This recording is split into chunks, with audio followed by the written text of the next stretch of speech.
La 13e journée de course fut malchanceuse pour certains, mais pas pour Veolia.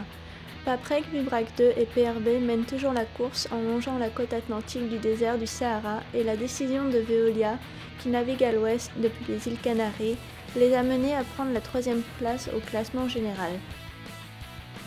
Pour gagner, il faut attaquer. Après les îles Canaries, il y avait une possibilité d'option à l'ouest, donc on l'a pris, on le sent bien. Résultat, un peu aujourd'hui, mais surtout dans quelques jours pour le passage du Coteau Noir. Donc on l'a prise, on ne regrette rien, on y est. Naviguant plus proche de la côte africaine que lors des autres courses autour du monde, Delta d'Or, Memos 2, Estriadam et Hugo Boss sont proches de la côte ouest du Sahara. Il s'agit de l'un des endroits les moins peuplés de la planète, majoritairement constitué de plaines. Mais pour les pêcheurs africains en mer depuis plusieurs jours, la rencontre avec Hugo Boss a dû être surprenante et fascinante puisqu'ils se sont bien approchés de Hugo Boss.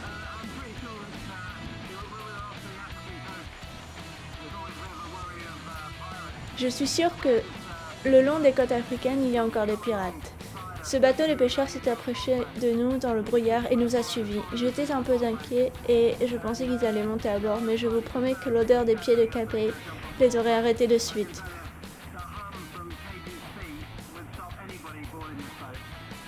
Education Sin Frontera a franchi la porte des Canaries à 18h10 GMT dans la soirée du 21 novembre et rejoint maintenant le reste de la flotte dans son périple vers la 3e porte brésilienne. À mon avis, ça va être compliqué parce que la météo a l'air un peu délicate. Donc on va essayer de bien réfléchir et de faire au mieux en espérant toucher des alizés le plus vite possible et pouvoir descendre, faire un peu de portant parce que depuis le début, on n'en a pas eu beaucoup. La flotte a maintenant quitté les systèmes météo de l'Atlantique Nord et navigue maintenant vers les alizés en direction de l'équateur, ce qui signifie qu'ils devront franchir le Poteau Noir avant. La bande dorée montre la zone de convergence intertropicale, ce qui représente de l'air chaud et humide à l'équateur où il n'y a généralement pas de vent.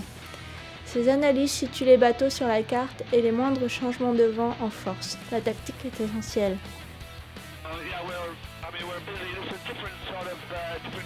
Nous sommes très occupés, mais différemment cette fois-ci. Nous barrons tout le temps. Il y a quelques décisions à prendre comme celle d'Empagner afin de se mettre en route plus directe vers l'équateur et notre porte météo de là où nous voulons aller. Les 9 bateaux ont maintenu une vitesse constante supérieure à 10 nœuds, ce qui est la meilleure moyenne jusqu'ici. Alors que la majorité de la flotte est à la côte, Veolia et Mutua Madrinela restent les 2 seuls bateaux naviguant le plus à l'ouest où la course est lancée pour la 4e et 7e place avec juste 20 000 entre eux.